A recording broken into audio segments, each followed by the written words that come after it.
वृत्त, वृत्त से संबंधित देखिए, किसी वृत्त की स्पर्श रेखा उसे केवल एक बिंदु पर प्रतिच्छेद करती है। कोई वृत्त है और उसकी हम खींच रहे हैं स्पर्श रेखा, तो उसे केवल एक बिंदु पर प्रतिच्छेद करती है। वृत्त को दो बिंदुओं पर प्रतिच्छेद करने वाली रेखा को छेदक रेखा कहते हैं। वृत्त को दो बिंदुओं पर यदि कोई रेखा प्रतिच्छेद करती है तो उसे हम छेदक रेखा कहते हैं। एक वृत्त की दो समांतर स्पर्श रेखाएं हो सकती हैं। एक वृत्त की समांतर स्पर्श रेखाएं कैसी हैं? ये दोनों हैं, ये दोनों आपस में एक दूसरे के समांतर है, तो दो समांतर स्पर्श रेखाएं हो सकती हैं। ऐसी भी हम अनेक खींच सकते हैं, लेकिन एक दूसरे के समांतर केवल दो ही होती हैं।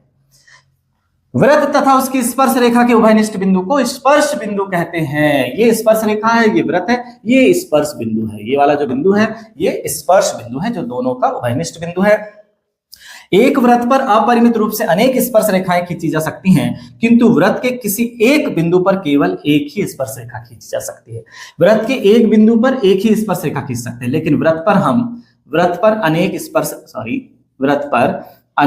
स्पर्श रेखाएं हम खींच सकते हैं। लेकिन वृत्त का कोई बिंदु मान लो P है, उस पर केवल एक ही स्पर्श रेखा हम खींच सकते हैं।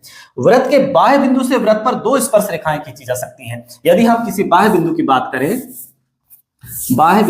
करें तो वृत्त पर कितनी स्पर्श रेखाएं खींच सकते हैं? दो स्पर्श रेखाएं खींच सकते हैं बाह्य बिंदु से। देखिए कैसे खींच सकते हैं। ये हमारे पास एक बाह्य बिंदु है, ये वृत्त है, यहां से एक स्पर्श रेखा ये और एक स्पर्श रेखा ये। तो किसी बाह्य बिंदु से वृत्त पर केवल दो ही स्पर्श रेखाएं खींची जा सकती हैं। ये दोनों स्पर्श रेखाएं बराबर भी होती हैं, दोनों आपस में बराबर है। पहली मान लो 9 सेंटीमीटर है तो दूसरी भी 9 सेंटीमीटर होती है। 97 पर है, स्पर्श रेखा और वृत्त के उभयनिष्ठ बिंदु को स्पर्श बिंदु कहते हैं, अभी बताया मैंने। फिर 98 है, वृत्त के किसी बिंदु पर स्पर्श रेखा स्पर्श बिंदु से जाने वाली त्रिज्या पर लंब होती है। ये वृत्त पर स्पर्श रेखा है, वृत्त के किसी बिंदु पर ये स्पर्श रेखा है, यहां से जो भी त्रिज्या जाएगी इस त्रिज्या पर ये कैसी होती है? लंब होती है। वृत्त के किसी बिंदु पर स्पर्श रेखा स्पर्श बिंदु से जाने वाली त्रिज्या पर लंब होती है।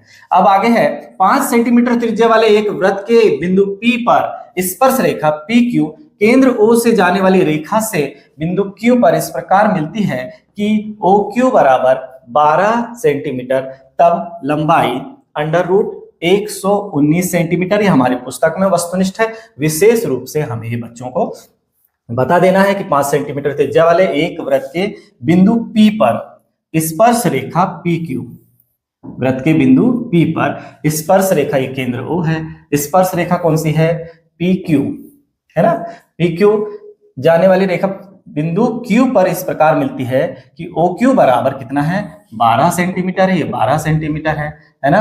और ये 90 अंश के सामने की भुजा है, मतलब ये कर्ण है। ये क्या है? कर्ण है 12 सेंटीमीटर। तो हमें PQ की लंबाई ज्ञात करना है, इसकी लंबाई ज्ञात करना है। ये हमें दिया हुआ है, कितना दिया हुआ है? 5 सेंटीमीटर ये है, ये 5 सेंटीमीटर है। तो हमें 13, 12, 5 का नियम इसमें नहीं लगाना है, हमें ध्यान रखना है यहाँ कर्ण 12 दिया गया है, यानी कर्ण का वर्ग यानी 144, लंब का वर्ग ये 25 और PQ का वर्ग। तो कैसे निकलेगा? PQ का वर्ग बराबर हो जाएगा 119, तो PQ बराबर कितना हो जाएगा? √119। इस तरह से हमें करणी 119 सेंटीमीटर प्राप्त होता है। आगे बाह्य बिंदु से वृत्त पर खींची गई स्पर्श रेखाओं की लंबाइयां बराबर होती हैं, हमने जान चुका है।